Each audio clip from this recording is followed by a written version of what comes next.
Very good morning बच्चों, मैं प्रदीप आपका स्वागत करता हूं क्लास 10th के 5वें लेक्चर में। और ये पढ़ रहे हैं हम लोग परावर्तन तथा अपवर्तन मतलब रिफ्लेक्शन तथा रिफ्रैक्शन। मतलब बच्चों हम लोग अब 5वें लेक्चर तक पहुंच गए। मतलब 4 लेक्चर जो बच्चे नहीं पढ़े हैं पहले फटाफट से कंप्लीट करिए ताकि आगे पढ़ने में हमको थोड़ा आसानी हो, क्योंकि आगे की चीजें तभी क्लियर होती है जब बच्चों पीछे की चीजें हो सके अच्छे से क्लियर। तो आइए फटाफट चलते हैं, देखते हैं आज हम लोग क्या पढ़ने वाले हैं। किरणों के गोलीय दर्पण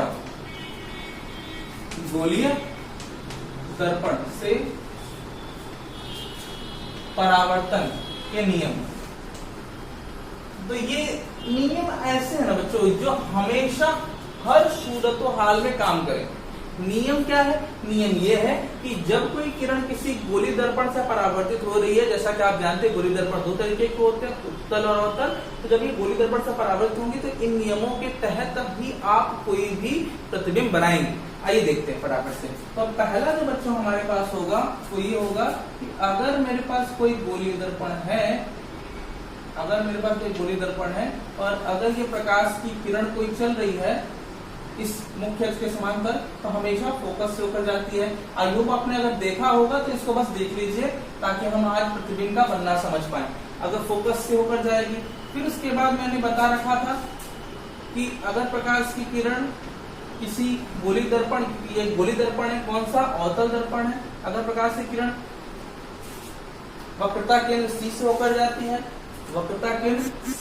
जाती है, तो C से लौटेगी। अगर मैं बात करूं प्रकाश की किरण अगर फोकस से होकर जाती है तो फिर ये पैरेलल हो जाती है। तो ये कुछ कहानियां हैं बच्चों जो आपके हर प्रतिबिंब के बनने में काम आने वाली है। ये अवतल दर्पण में भी ऐसे ही काम करेंगे, उत्तल दर्पण में भी। ठीक है, तो आइए प्रतिबिंब का बनना सीखते हैं फटाफट से बच्चों, इन सब चीजों को ध्यान में रखते हुए। तो गोलीय दर्पण द्वारा प्रतिबिंब का बनना हमारा मोस्ट इंपॉर्टेंट टॉपिक है, यही आपको बहुत अच्छे से सीखना है। गोलीय दर्पण द्वारा प्रतिबिंब का बनना, ये बहुत इंपॉर्टेंट होने वाला है बच्चों आपके लिए। क्यों इंपॉर्टेंट होने वाला है? क्योंकि इसी के तहत मुझे पता चलने वाला है कि कौन से प्रतिबिंब कहां मिलेंगे और एक्चुअली उस प्रतिबिंब की प्रकृति कैसी होगी, वो प्रतिबिंब कैसा होगा, मतलब वास्तविक होगा, उल्टा होगा, आभासी होगा, सीधा होगा, ये सारी जानकारी मुझे इसमें मिलने वाली है। आइए फटाफट समझते हैं। तो जब प्रकाश की किरणें एग्जैक्टली कहीं किसी पॉइंट पर परावर्तन के बाद मिले तो वास्तविक होता है, और अगर ना मिले, अगर पीछे करने पर मिले, आभासी तौर पर मिले, तो हम उस प्रतिबिंब को आभासी कहेंगे। ठीक, तो आइए चेक करते हैं। सबसे पहले बात करते हैं सबसे फेमस दर्पण, अवतल दर्पण। अवतल दर्पण कैसा होता है? जिसका बाह्य भाग मतलब कि उभरा हुआ जो भाग होगा वो पॉलिश होगा, उस पर लाइट नहीं गिरती, और अंदर वाला खुला होता है, इस पर लाइट गिरती है, इसको परावर्तक कहते हैं। तो अवतल दर्पण, अब अवतल दर्पण में सबसे पहला जो केस हमारे पास आएगा वो होगा कि अगर मेरे पास कोई अवतल दर्पण है जिसका बाह्य सिरा इस तरीके से पॉलिश किया गया है और यहाँ पर लाइट को हमने गिरने के लिए छोड़ दिया, तो लाइट जब किसी प्रिंसिपल एक्सिस के समांतर आती है ऐसे करके, ये आ रही है लाइट, तो ये आ कहां से रहे? इनफाइनाइट से। तो सबसे पहले वस्तु सबसे दूर से चलती है। मतलब अगर मैं वस्तु की बात करूं तो वस्तु किसे कहते हैं? जहां से लाइट चल के आती है, उसे मैंने वस्तु कह दिया। तो वस्तु अगर अनंत पे है तो वहां से आने वाली लाइट हमेशा प्रिंसिपल एक्सिस मतलब मुख्य अक्ष के समांतर मानी जाती है। तो ये प्रिंसिपल एक्सिस मुख्य अक्ष के समांतर है। समांतर आने वाली किरण हमेशा फोकस से होकर जाएंगी। ये फोकस से होकर गई, ये भी समांतर आ रही है बच्चों, ये भी परावर्तन के पश्चात फोकस से गई। तो दोनों प्रकार से किरणें अगर फोकस से जाती हैं तो यहाँ पे आपको क्या मिलेगा? इमेज। ये इमेज एग्जैक्टली मिल रहा है, और कहाँ मिलेगा? फोकस पर ही मिल रहा है। तो ये इमेज जो है वो कैसा होगा? मिलता है तो हम इसे कहते हैं वास्तविक। ध्यान दीजिएगा, वास्तविक मतलब रियल, वास्तविक होगा। वास्तविक प्रतिबिंब हमेशा उल्टे होते हैं। उल्टा का मतलब क्या?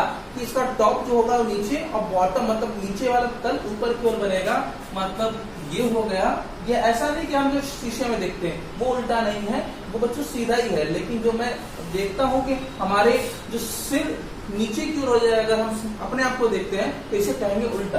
तो ये वास्तविक प्रतिबिंब उल्टा बनता है बच्चों। और फिर उसके बाद अगर आप इसके बारे में और कुछ बोले तो बहुत छोटा कह सकते हैं, बिंदु आकार का बोल सकते हैं, बहुत छोटा कहा जा सकता है। क्योंकि अनंत पे रखी हुई वस्तु तो बड़ी हो सकती है, जैसे सूर्य बहुत बड़ी है, लेकिन मैं यहाँ से देखता हूँ तो वो मेरे लिए अनंत है, लेकिन मैं यहाँ से देखता हूँ तो इतना छोटा दिखाई देता है कि मैं चाहूँ तो उसे अपने हाथ से ऐसे नापने की कोशिश करता हूँ यहीं से। लेकिन वास्तविकता ये है कि वो बहुत दूर है और वो बहुत बड़ा है, हमारी पृथ्वी से बहुत बड़ा है, तो हम इसको कैसे अपने हाथ से नाप सकते हैं? It's impossible. तो हमें दिखाई देता है छोटा, इसलिए मैंने बहुत छोटा वर्ड यूज किया। फिर उसके बाद मैं बात करूं कि अगर वस्तु को थोड़ा पास लाया जाए, मतलब परिमित दूरियों पे लाया जाए। परिमित दूरी बच्चों कितनी होती है? तो परिमित दूरियों का मतलब कि मेरे पास और भी पॉइंट्स है, उस पॉइंट का नाम है CF। तो अगर मैं वस्तु को थोड़ा पास लेके आ रहा हूँ तो ये मैंने थोड़ा पास लाया और इस बार वक्रता केंद्र से थोड़ा दूर है, तो यही कहीं वक्रता केंद्र होगा। तो वक्रता केंद्र से प्रकाश की किरणें गई, ये वक्रता केंद्र होगा यहाँ पे।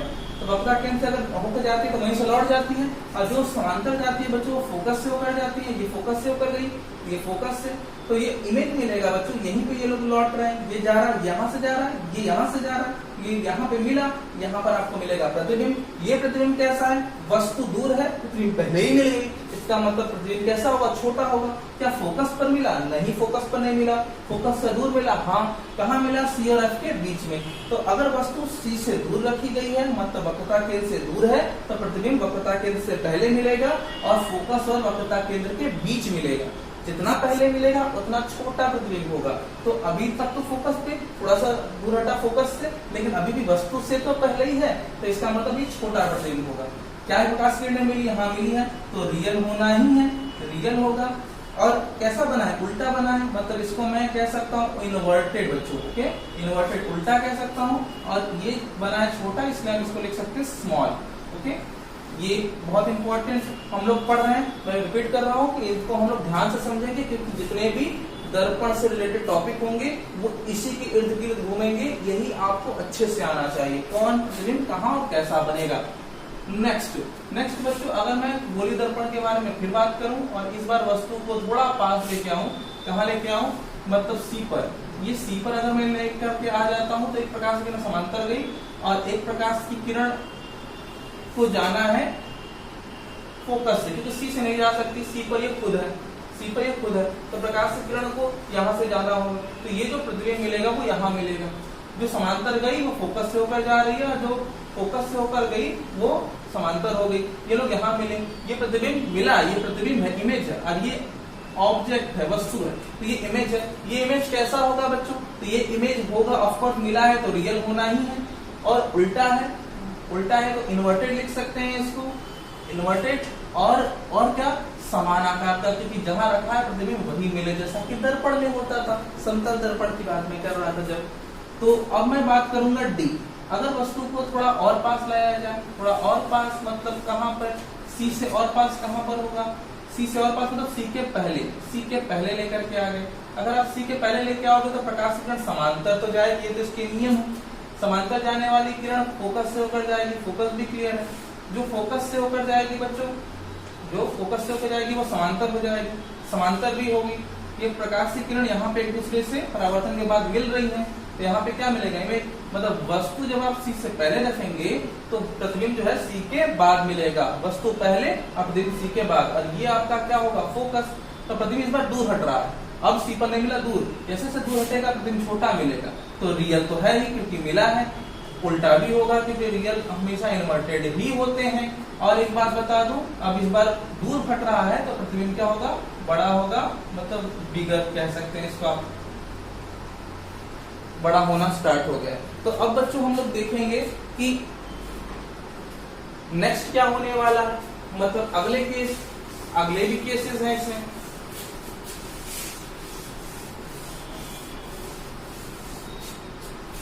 अगर वस्तु थोड़ा और पास लेके आया जाए, थोड़ा और पास मतलब कहां पर? मतलब फोकस पर। अगर आप फोकस पर रखते हैं, फोकस पर ही रख देंगे बच्चों, तो प्रकाश की किरण समांतर तो चलेगी, फोकस से भी होकर जाएगी, फोकस से भी होकर जाएगी। लेकिन समस्या ये है कि अब क्या हो जब C आगे का कोई पॉइंट दिख ही नहीं रहा, ठीक है, तो फिर हम इसको कैसे मिलाएंगे? तो ऐसे केस में बच्चों मेरे पास एक और रास्ता है और उस समय प्रकाश की किरण ऐसे ट्रेवल करेगी और यहाँ पर सी से होते हुए चली जाएगी। ये पीछे होगा सी इसका, तो प्रकाश की किरण ये चली जो सी से होते हुए जा रही है टकरा के। जब प्रकाश की किरण सी से होते हुए जाएगी और ये वाली प्रकाश किरण जो फोकस से होकर जा रही थी, दोनों एक दूसरे के क्या है? समांतर है और एक ही कला में है, तो ये कहाँ पे जा रही है मिलने के लिए? प्रकाश की किरण अगर समांतर आती है तो अनंत से, और जाती भी है अगर समांतर तो अनंत को जाती है। तो मतलब ये कहाँ जा रही है? अनंत को। तो प्रतिबिंब क्या मिल सकता है? बिल्कुल मिलेगा। कहाँ पर मिलेगा? अनंत पे। तो ऐसे केस में क्या होता है कि प्रतिबिंब बहुत बड़ा मिलेगा, ठीक है, और मिला है तो रियल तो होना ही है, तो रियल होगा, ठीक है। और फिर अब उल्टा भी होना है, रियल है तो इन्वर्टेड होगा, ठीक है, और इनलार्ज होगा, बहुत बड़ा होगा, ठीक है, इनलार्ज होगा, बहुत बड़ा कह सकते हैं इसको, इनलार्ज हो गया। अब मैं बात करूं अगले केस की, ये तो हो गया बच्चों ई। अगला केस होगा एफ। एफ के बारे में बात करूं, एफ में मेरे पास अगला केस क्या है?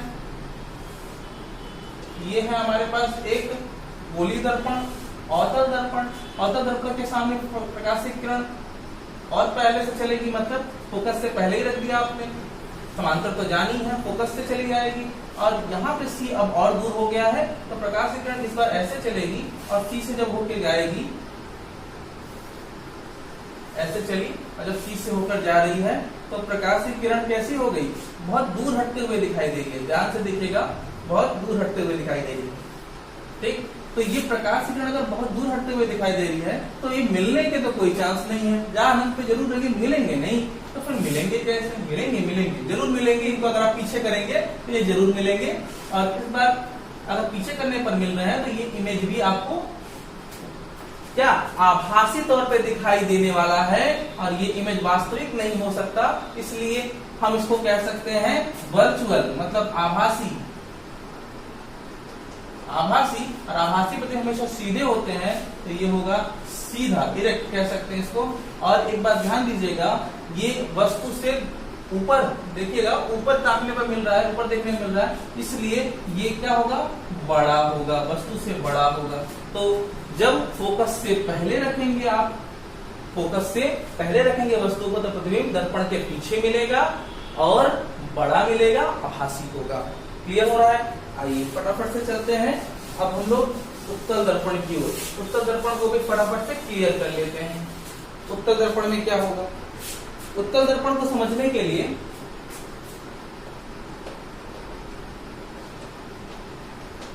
बस वही रे वाले नियम भी पता होने चाहिए।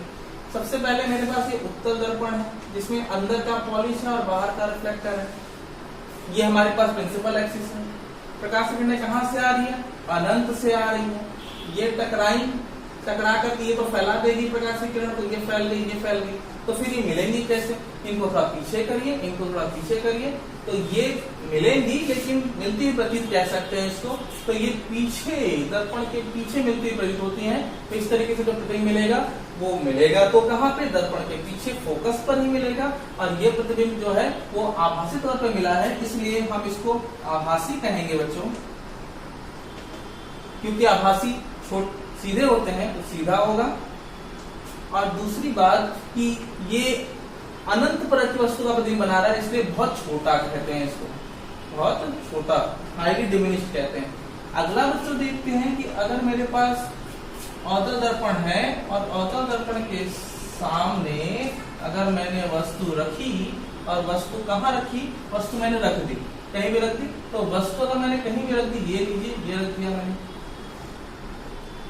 एक समांतर गई प्रकाश की किरण, तो जो कि फैल गई बच्चों, ये तो आप समझ ही रहे हो, ठीक। और इसका फोकस यही कहीं होगा, ठीक। और फिर इसका एक पॉइंट और सी से होकर जाने वाला, तो सी इसका कहाँ होगा? सी इसका पीछे होगा, तो इसका सी पीछे होगा, तो आप कहीं सी पे ले जाएंगे, ये आभासी तौर पे जा रहा है बच्चों, तो ये वहीं से टकरा के लौटेगा। तो ये प्रकाश की किरणें दोनों क्या हो रही हैं? फैल रही है ना। ये सी से होकर जाता हुआ यहीं पे कहीं बच्चों आपका क्या मिलेगा? सी मिलेगा, ठीक है। और यहाँ पे एफ है, तो ये दोनों मिलते हुए प्रतीत हो रहा है कहाँ पर? परावर्तन के बाद मिलते हुए प्रतीत हो रहा है यहाँ पर। तो ये प्रतिबिंब होगा। और ये कहाँ मिला है? दर्पण के पीछे। ये प्रतिबिंब कैसा होगा? ये प्रतिबिंब होगा आभासी, नो डाउट आभासी होगा। छोटा तो होना ही है क्योंकि वस्तु से पीछे बना है और नीचे की ओर बना है, छोटा होगा। और कैसा होगा बच्चों? सीधा होगा। तो याद रखिएगा कि अगर उत्तल दर्पण की बात करें तो उत्तल दर्पण हमेशा वस्तु का प्रतिबिंब छोटा मिलता है, सीधा मिलता है, आभासी मिलता है, दर्पण के पीछे मिलता है। अवतल दर्पण की बात करें तो उसमें कैसे मिलेंगे? उसमें उल्टे सीधे दोनों मिलते हैं और आभासी और वास्तविक दोनों मिलते हैं। ये बात आपको समझ में आ गई होगी। सारे प्रतिबिंबों की प्रैक्टिस घर पे बैठ के करेंगे बच्चों। अगले क्लास में हम इससे रिलेटेड फॉर्मूले के बारे में बात करेंगे। तब तक के लिए अपना ख्याल रखिए। जय हिंद।